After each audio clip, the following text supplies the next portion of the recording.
Module number 5 पाहणार आहोत आपण CRPCचा. हा जो मॉड्यूल याच्यामध्ये दिलेला आहे magisterial power to take cognizance. Cognizance म्हणजे काय? दखल. मॅजिस्ट्रेटच्या पॉवर्स आहेत कॉग्निझन्स घेण्याबद्दल. Okay. A person accused of an offense is tried under 3 stages, namely investigation, inquiry and trial. Okay. Investigation is a process conducted by a police officer to collect evidence for the purpose of inquiry and trial by the court. Okay. Investigation ला underline करा. Process conducted by the police ऑफिसरला underline करा. कशासाठी बरं? तर to collect evidence for the purpose of inquiry and trial by the court. Okay. After the investigation is completed, the second important stage of fair trial. Okay. इथून पुढे fair trial begins.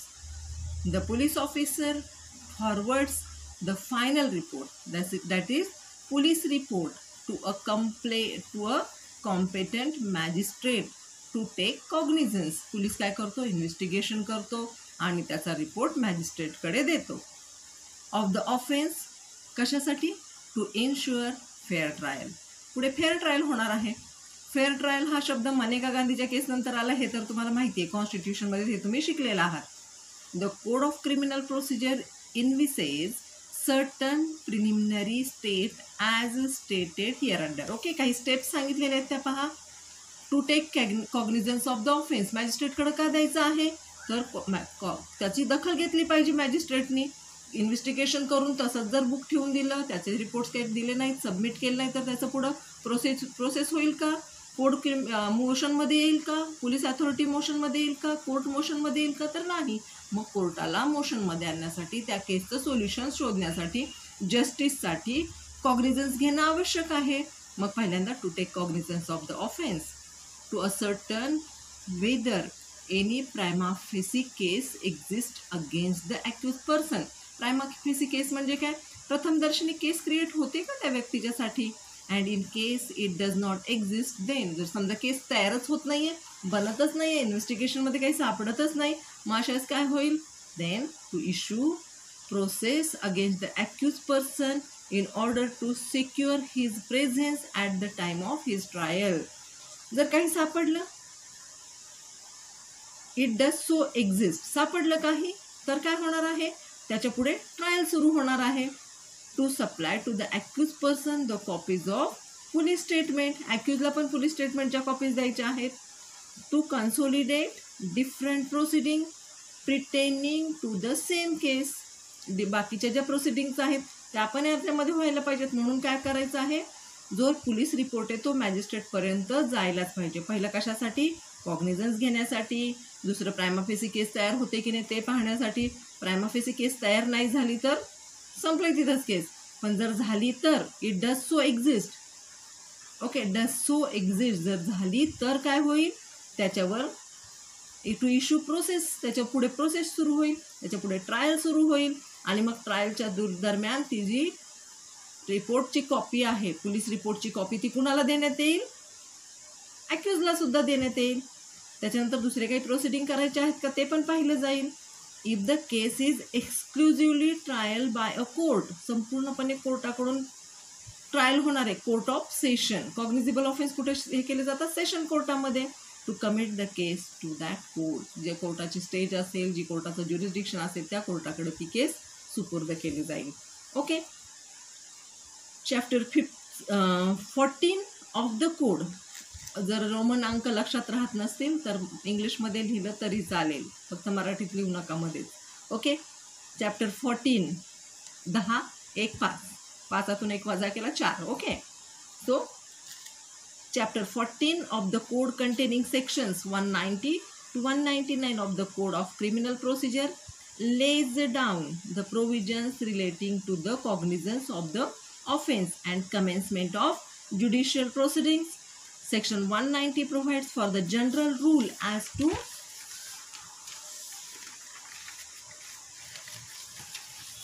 cognizance of offense by magistrate.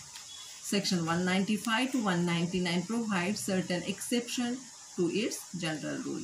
Okay. सेक्शन्सला underline करा आणि काय काम करतं त्याच्या खाली पण अंडरलाईन करा.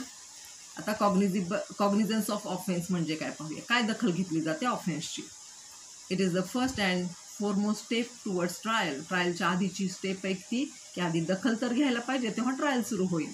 The word cognisance literally means knowledge or notice. Taking cognisance offence means taking notice म्हणजेच लक्ष देणं. नोटीस म्हणजे लिखित नोटीस नाही, लक्ष देणं त्याच्याकडे. Or becoming aware of the alleged commission of the offence. Taking cognizance of offence may be explain with reference to. कसे पाहते कसं एक्सप्लेन केलंय. Cognizance of offences by magistrate section 190 and cognizance of offence by court of session हे section 193 मध्ये दिलेलं आहे. Okay, आता section 190 पाहूया डिटेलमध्ये. Cognizance of offence by magistrate. Section 190 of the code provides for cognizance of offence by magistrate. It runs as follows. पहिलं, subject to the provisions of this chapter, chapter 14 containing section 190 to 199, any magistrate of first class may take cognizance of any offense. Cognizance कुणी घेऊ शकतं, दखल कुणी घेऊ शकतं. Upon receiving a complaint of facts which constitute such offense, complaint आली की दखल कुठलाही मॅजिस्ट्रेट घेऊ शकतो. Upon the police report of such report, fact police report जो दाखल झाला त्याच्यावरून कॉग्निझन्स घेतला जातो. Upon information received from any person, कुठल्याही व्यक्तीकडून माहिती मिळाली की त्याच्यावर कॉग्निझन्स घेणं गरजेचं आहे. Other than police officer or upon his own knowledge that such offence has been committed. Magistrate समोर पण एखादा गुन्हा घडला आहे तर तो त्याची दखल घेऊ शकतो. हे झाले सेक्शन 190. आता 191 काय म्हणतं ते पाहूया. Transfer on application of the accused. पहा, transfer on application of the accused. Accused एक ॲप्लिकेशन देतो. कशाचं ॲप्लिकेशन देतो ते पाहूया.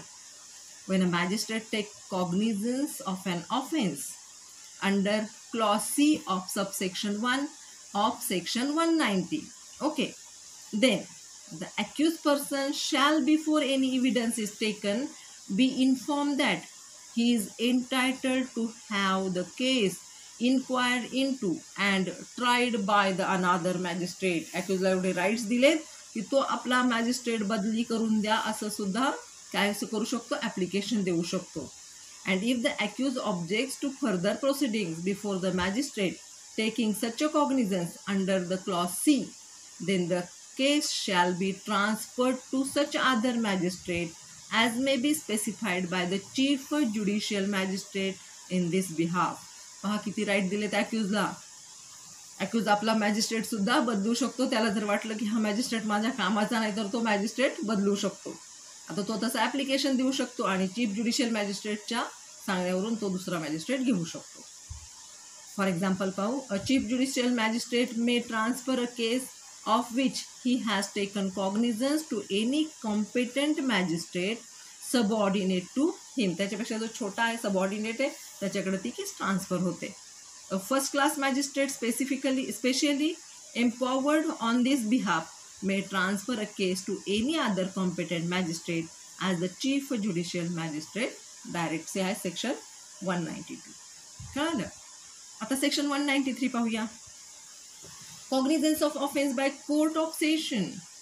सेशन कोर्टामध्ये जे कसा दखल घेतली जाते ते पाहूया. A session court cannot take cognizance unless it has been committed to it by the magistrate. मॅजिस्ट्रेटने जोपर्यंत ते कमिट केलं जात नाही, ट्रान्सफर केलं जात नाही, पाठवली जात नाही, तोपर्यंत सेशन कोर्ट काय कॉग्निझन्स घेत नाही. Section 193 says that a court of session does not take cognizance of an offense as a court of original jurisdiction. याला ओरिजिनल ज्युरिडिक्शन नाही आहे सेशनला, unless the accused is committed it by the competent magistrate. Competent मॅजिस्ट्रेटकडून ती case कुणाकडे जाते, session कोर्टाकडे जाते. Additional session जजेस और असिस्टंट सेशन जजेस try such cases as the High Court may direct them to try or the session judge may make to them. Section 194 सांगतं की सेशन कोर्टाला ओरिजिनल ज्युरिस्डिक्शन नाही आहे, म्हणजे ओरिजिनल ते आधी मॅजिस्ट्रेट हे करतात आणि त्याच्यानंतर ती केस सेशन कोर्टाकडे रेफर केली जाते. आता लिमिटेशन्स और exceptions on the power of to take cognizance of an offence. Limitations काय काय आहेत? Section 195 to 199 provides limitations, exceptions to general rule contain in section 190 of the code. 190 हा महत्त्वाचा आहे. त्याच्यामध्ये जे रूल्स दिले जनरल रूल्स त्याचे लिमिटेशन्स दिलेले तिथं आपण सगळ्या कायद्यांमध्ये पाहिल्या. आधी कायदा दिला असून त्याच्यानंतर त्याच्यावर एक्सेप्शन्स असतात. The exceptions or limitations are summarised below, म्हणजे खाली दिलेले आहेत ते. पहिला, prosecution for contempt of lawful authority of public servant. prosecution for competent of lawful authority of public servant चे जे बाकीच्या लोकांसारखी केस चालत नाही. इकडे पहा, no court shall take cognizance. Public सर्वंटची केस ही कुठे चालते? पहा आता, of any offense punishable under section 170 to 188 of the Indian Penal Code 1860 except on the complaint in writing of the public servant concerned or of some other public servant to whom he is administratively subordinate. हा, public सर्वंटच्या cases मुख्यतः त्यांच्या ऑफिसेसमध्येच चालतात.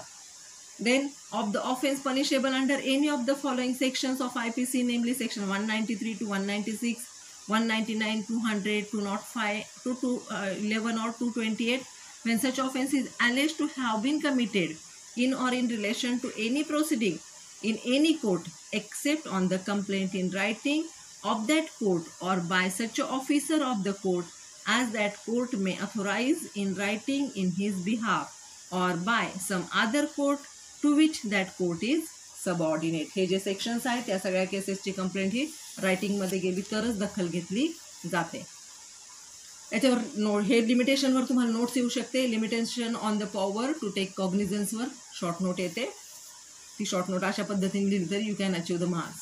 Section 195 to 199 are exception to the general rule that any person having knowledge of the commission of an offence may set a law in motion by a complaint even though he is not personally interested or affected by the offense. Public interest litigation शिकलाच आहात तुम्ही, तर इथं जरी आपलं काही interest नसेल, personal interest नाही किंवा आपल्याला कुठं अफेक्ट झालं नाही, तरी सुद्धा आपण काय करू शकतो? आपण दखल घेण्यास भाग पाडू शकतो, लॉला मोशनमध्ये आणू शकतो. To the general rule section 195 to 199 of the CRPC provide exceptions or they forbid, मनाई करतात, cognizance being taken of the offenses referred to therein except where there is complaint. Complaint असेल तर कॉग्निझन्स घेतलाच जातो, पण कंप्लेंट नसेल तर cognisance घेण्याची जबरदस्ती नसते by the court or the public servant concern. The provision of these sections are mandatory and the court has no jurisdiction to take cognizance of any of the offenses mentioned therein unless there is a complaint in writing. रायटिंगच्या complaint असल्याशिवाय public ऑफिसरची कुठलीही case try केली जात नाही, त्याचा cognisance magistrate घेत नाही. Okay, as required by the section concern. There is absolute bar against the court taking cognizance of the case under section 182 of IPC except in the manner provided in section 195 of मॅटर्सच्या ज्या cases आहेत 182 खाली IPC मधल्या, तर त्या जोपर्यंत रायटिंगमध्ये complaint नाही तोपर्यंत त्या केसेस चालत नाहीत कोर्टामध्ये किंवा त्याचा कॉग्निझन्स घेता येत नाही. Okay, the court has no power even to examine the complainant on oath because such examination could be made only where the court has taken cognizance of the case. जो complaint घेऊन येतो, लिहून घेतो, त्याची शपथेवर काही घेतलं जात नाही, कारण याला कॉग्निझन्सचा अधिकारच नाही आहे. Okay, the absence of complainant as required by the section is fatal to the prosecution. Power to take cognizance पाहतो आहोत. याच्यामध्ये आपण पाहतो की the absence of complaint as required by the section is fatal to the prosecution and it is an illegality which violates the trial and conviction. Okay, the Supreme Court in Bashir ul Haq versus State held that section 195 of CRPC requires that without a written complaint of the public servant concerned, no prosecution underline kara, for an offense under section 182 of IPC can be launched, nor any cognizance of the case taken by the court. Section 182 काय आहे ते डिटेलमध्ये पहा आणि ते तुम्ही इथं add करू शकता. Since section 195 of the succeeding 4 sections, section 196, 197, 198 and 199 impose restrictions on the power of magistrate to take cognizance of offence under section 190. Therefore, at the stage of taking cognizance of an offence, the magistrate should make sure whether his power of taking cognizance of the offence has or has not been taken away by any of the clauses of section 195 to 199. म्हणजे काय पहा, एखाद्या केसचं cognisance घेण्याच्या आधी मॅजिस्ट्रेटनी हे check केलं पाहिजे की माझ्यावर कुठले रेस्ट्रिक्शन्स तर नाहीत ना. 195 ते 99 मध्ये जे एक्सेप्शन्स दिलेत त्याच्या अंतर्गत मी त्याच्यासाठी लायबल आहे किंवा नाही हे मॅजिस्ट्रेटनी चेक केलं पाहिजे. Any person may set the criminal law in motion by filing the complaint even if he is not personally affected by the offence committed. Okay. However, certain restrictions or limitations have been imposed on the wider power of the magistrate power to take cognizance under section 190 of the code, and these restrictions have been placed under section 195 to 199 of CRPC. Subsection 1A of the section 195 provides that no court shall take cognizance of any offence punishable under section 170 to 188. हे public सर्वंटसाठीचे sections आहेत. हे तुम्ही डिटेलमध्ये शिकलेले आहात, नसाल शिकलेले तरी पण तुम्ही वाचा ते परत. पब्लिक सर्वंटला कुणीही कोर्टामध्ये डायरेक्टमध्ये खेचू शकत नाही, कारण पब्लिक सर्वंटने जर समजा एखादं काही ऑफेन्स केला तर त्याची आधी चौकशी होते त्याच्याच ऑफिसमध्ये आणि त्याच्यानंतर तो गुन्हा दाखल केला जातो आणि त्याच्यानंतर केस ट्रायल केली जाते. ओके. जोपर्यंत रिटर्न कंप्लेंट येत नाही तोपर्यंत कुठल्याही पद्धतीचा गुन्हा दाखल होत नाही पब्लिक सर्वंटवर. ओके, हे लक्षात ठेवा तुम्ही. ऑफ द अबेटमेंट और attempt the criminal conspiracy to commit such offence, section 170 to 188 of IPC relates to the offence of contempt of lawful authority. पाहायचं सांगितलेलं आहे. 172, 188 काय करतात, अबेटमेंट और अटेम्प्ट टू क्रिमिनल कॉन्स्पिरसी म्हणजे कटकारस्थान करण्यामध्ये जर पब्लिक सर्वंट हजर आहे असा आरोप आहे तर. दुसरं 172 ते 188 मध्ये काय सांगितलंय, कंटेम्प्ट ऑफ लॉफुल अथॉरिटीचं कंटेम्प्ट केलेलं आहे, त्याचं उल्लंघन केलेलं आहे, तर ती केस सुद्धा डायरेक्टमध्ये मॅजिस्ट्रेटकडे येत नाही जोपर्यंत त्याच्यावर रिटर्न कंप्लेंट नसते तोपर्यंत. ओके. आता फॉर एक्झाम्पल पाहूया. absconding to avoid service of summons, preventing service of summons, not producing a document when so required by public servant. Public सर्वंटच्या नावे आपल्याला काही डॉक्युमेंट्स पाहिजेत, आपण पब्लिक सर्वंटला एक नोटीस पाठवलेली आहे, समन्स पाठवलेलं आहे आणि आपण काही डॉक्युमेंट्स मागवले, कोर्टाने काही डॉक्युमेंट्स मागवलेले आहेत. आपण स्वतः जज आहे असं प्रेडिक्ट करून आपण काम करायचं म्हणजे आपल्या लक्षात राहतं. ओके. सो जजनी काही मॅजिस्ट्रेटनी काही डॉक्युमेंट्स मागवलेले आहेत आणि अशा वेळेस ते जर रिफ्यूज केले गेले पब्लिक सर्वंटकडून, knowingly furnishing false information, refusing to take oath etcetera, हे काय आहेत त्याचे गुन्ह्यांचे प्रकार आहेत. Okay. The provision of section 195(1)(a being mandatory, any private prosecution in respect of the said offenses are totally barred. Private prosecution केलं जात नाही. वर जे सांगितलेलं आहे ना आपण गुन्हे, त्याच्यासाठी प्रायव्हेट प्रॉसिक्युशन नसतं. Only the concern public servants can make a complaint and initiate proceeding in respect of these offences. आता इथं आपण पाहिलं की FIR कुणी दाखल करू शकतं, इव्हन ॲक्युजसुद्धा दाखल करू शकतो. इथं मात्र पब्लिक सर्वंटच्या याच्यामध्ये कुणीही स्ट्रेंजर घुसू शकत नाही. त्याचा अथॉरिटी असलेलाच ऑफिसर तिथं ती केस दाखल करू शकतो. Okay. Make the complaint can be exercised only by the public servant who is for the time being holding the office. Officer in charge असतो तो complaint दाखल करू शकतो.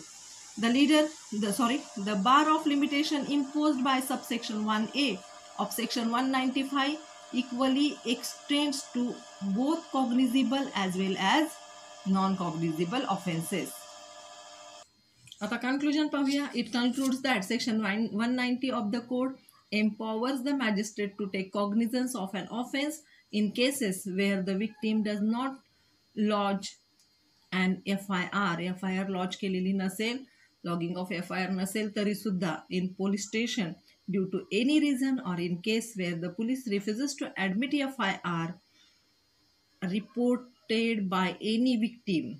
Okay, thus this provision is meant to safeguard the interest of the victims and keeping a check on the unfettered, that is unlimited power of the police. Okay, and this is the end of our module number 5. We'll start module number 6 in next lecture. Section 195 काय आहे ते सांगते इथे. 1B काय दिलेले पहा. Prosecution for offenses against public justice and for offenses relating to document given in evidence. Okay, त्यासाठी no court shall take cognizance of any offence punishable under any of the following section of IPC. Section 193 ते 196, 199, 200, 205, 211 आणि 228. Okay, thank you.